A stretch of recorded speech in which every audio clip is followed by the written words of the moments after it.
ফ্লাইটে ভ্রমণ করি তখন নামাজ পড়ার জন্য কোন সময় অনুসরণ করব? যেমন সিডনি থেকে রওনা দিলাম, জোহরের অনেক আগেই উড়াল দিলাম, তারপর পরের নামাজগুলো কি আমরা সিডনির সময় ধরেই পড়তে থাকবো, নাকি প্লেনে বসে স্ক্রিনে যে দেখায় আমরা কোথায় অবস্থান করছি, আকাশসীমার উপর দিয়ে যাচ্ছি, সেটাকে অনুসরণ করব? অবশ্যই আপনার প্লেন যে ল্যান্ডের উপরে অবস্থান করছে সেখানকার টাইম ফলো করে আপনাকে নামাজ পড়তে হবে। এক্ষেত্রে টাইম কিভাবে নিরূপণ করবেন? এর উত্তর হলো, এখন অনেক অ্যাপ বের হয়েছে যে অ্যাপগুলোতে আপনি ফ্লাইট টাইম, সালাত, এমনকি কেবলা এটা নিরূপণ করবার জন্য ফ্লাইটের আগে আপনি যদি ইনপুট দেন যে আপনার ফ্লাইট নাম্বার কত, কি, এটা যদি দেন এবং ডেট যদি আপনি দিয়ে দেন, তখন আপনাকে রেজাল্ট দিবে যে তোমার পথে এই এই ওয়াক্ত নামাজ পড়বে, তুমি এতটা এত মিনিটে এই নামাজ পড়বে, এটার এন্ডিং টাইম এটা, ইভেন তোমার ফ্লাইট যেদিকে যাবে তার কোন দিকে কেবলা সেটাও কিন্তু সে আপনাকে বলে দিবে। অত্যন্ত ইজি হয়ে গেছে, অতএব এটা আমরা করতে পারি।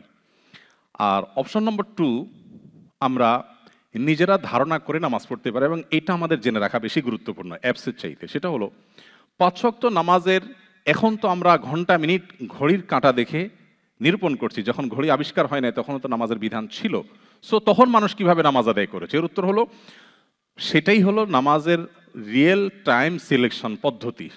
সেটা কিভাবে? সেটা হলো, ফজর নামাজের টাইমটা তো আমরা জানি যে রাতের শেষ প্রহরে যখন একটু একটু করে আলো হতে থাকে চতুর্দিকে, তখন থেকে ফজর ওয়াক্ত শুরু হয়, যেটাকে সুবহে সাদিক বলে। সূর্য উদয় হওয়ার উঠার আগ পর্যন্ত আমরা ফজর নামাজ আদায় করব। জোহর নামাজ কখন আদায় করব? সূর্য ঠিক মধ্যাকাশ থেকে পূব দিক থেকে উঠে যখন পশ্চিম দিকে যখন ডুবে যায়, পশ্চিম দিকে একটু যখন ঝুঁকে যায়, তখন থেকে জোহর ওয়াক্ত পড়া।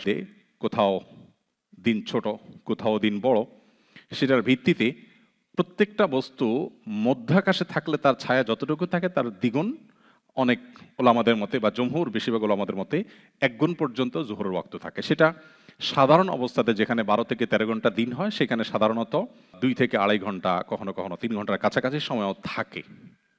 এটা হলো জোহরের ওয়াক্ত। জোহরের ওয়াক্ত শেষ হলে আসর শুরু হয়। আসর শেষ হয় কখন? সূর্য যখন ডুবে তার আগ পর্যন্ত। সূর্য ডুবার পর মাগরিবের ওয়াক্ত শুরু হয়, তার ঘন্টাখানিক ঘন্টা দেড়েক পরে স্বাভাবিকভাবে এশার ওয়াক্ত শুরু হয়। অতএব আপনি আন্দাজ অনুমান করে নামাজ পড়বেন, আপনার নামাজ হয়ে যাবে। এই সমস্ত ফ্যাসিলিটিসগুলো পাওয়া যায়। আপনি আগে থেকে প্ল্যান করে, আপনার যদি কয়টা টাকা বেশিও খরচ হয়, সে সমস্ত ফ্লাইট আপনি টিকিট কাটতে পারেন। আমি এবার মালয়েশিয়ান এয়ারলাইন্সে এসেছি, যদিও এর আগে মালয়েশিয়ান এয়ারলাইন্সে একাধিকবার আমার ট্রাভেল করা হয়েছে, কিন্তু এবার আমি সারপ্রাইজড হয়েছি তাদের এই ব্যাপারে কোঅপারেশন দেখে। আমি ইভেন সৌদি এয়ারলাইন্সে এই কোঅপারেশন পাইনি, কোনো ক্যারিয়ারে আমি কোঅপারেশন পাইনি। তারা মনিটরে একটু পরপর দেখেই রিমাইন্ড করছে যে তোমার জোহরের সালাতের টাইম আর এত সময় বাকি আছে, আসরের সময় এত সময় বাকি আছে, কেবলা এদিকে হবে, সব কিছু তারা অনবরত আপডেট দিচ্ছে। ইভেন আমি যখন ক্যাবিনে মাঝখানে দাঁড়িয়ে নামাজ পড়ার জন্য একটা জায়গা বের করছিলাম, তখন একজন ক্যাবিন ক্রু আমাকে ডেকে বললেন যে নামাজের আলাদা জায়গা আছে, তুমি সেখানে পড়তে পারো। আমি তো খুশি হয়ে গেছি, তো সেখানে গিয়ে নামাজ পড়লাম খুব সুন্দরভাবে। বাট আশ্চর্যের বিষয় হলো, আমাদের অনেক 5 ওয়াক্ত নামাজি মানুষ আছেন, ভাই বোন আছেন, যারা ফ্লাইটে কিংবা ট্রাভেলে নামাজ পড়েন না, যিনি বাসায় 5 ওয়াক্ত নামাজ পড়েন। ভাই, নামাজটাকে যদি আপনি ফরজ মনে করেন, আল্লাহর কাছের জন্য জবাবদিহি করতে হবে নামাজ তরক করার কারণে, এটা যদি আপনি বিশ্বাস করেন, কিভাবে আপনি ফ্লাইটে নামাজ না পড়ে থাকেন? আমি অবাক হয়েছি। সাধারণ ফ্লাইট তো অনেক দূরের কথা, হজের ফ্লাইটে ফেরার সময় পুরো বিমানে আমি দেখি আমার সাথে 2-4 জন ছাড়া আর কেউ নামাজ পড়ছে না। আমি একবার এক মুরব্বীকে একবার ফ্লাইটে ধরলাম যে, বাবা আপনি না হজ করে আসছেন? বলে, হ্যাঁ বাবা আসছি, কি সমস্যা? তাহলে নামাজের টাইম চলে গেল, আপনি তো নামাজ পড়লেন না। তিনি আমাকে বললেন, বাবা পান খাচ্ছিলেন, পান খেতে খেতে বলছেন, বাবা এখানে অজু করব কিভাবে, তায়াম্মুমের মাটি পাবো কই? তাই বললাম, পান পাইছেন কিভাবে? আপনি জানেন বিমানে সবকিছু সার্ভ করলো, পান সার্ভ করবে না।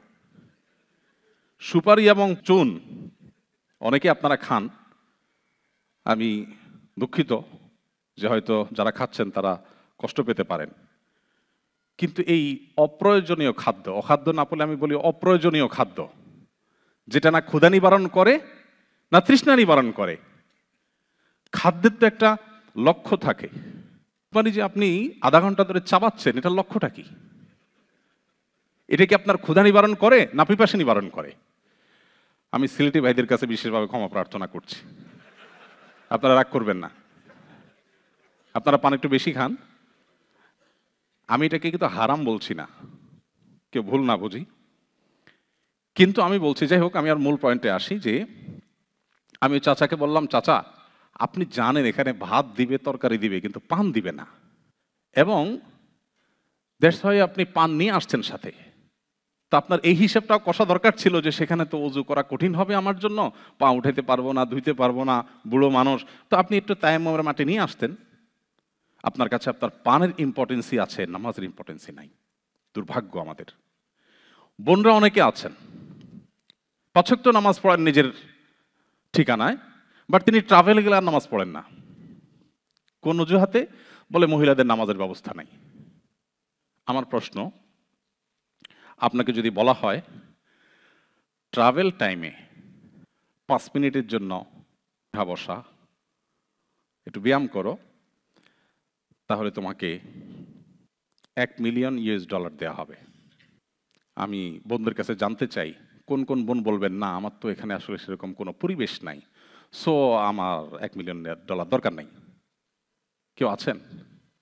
1 মিলিয়ন লাগবে না, $1000 দিলেই যথেষ্ট হবে। কি বলেন? সঠিক নয় কি?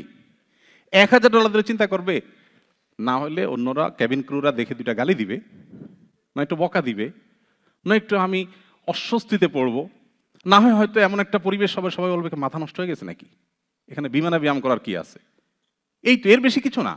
বাট আমি তো $1000 পেয়ে যাব, সেখানে যে নামাজের বিনিময়ে জান্নাত পাওয়ার কথা আছে, সেই নামাজকে আমরা কিভাবে কম্প্রোমাইজ করি?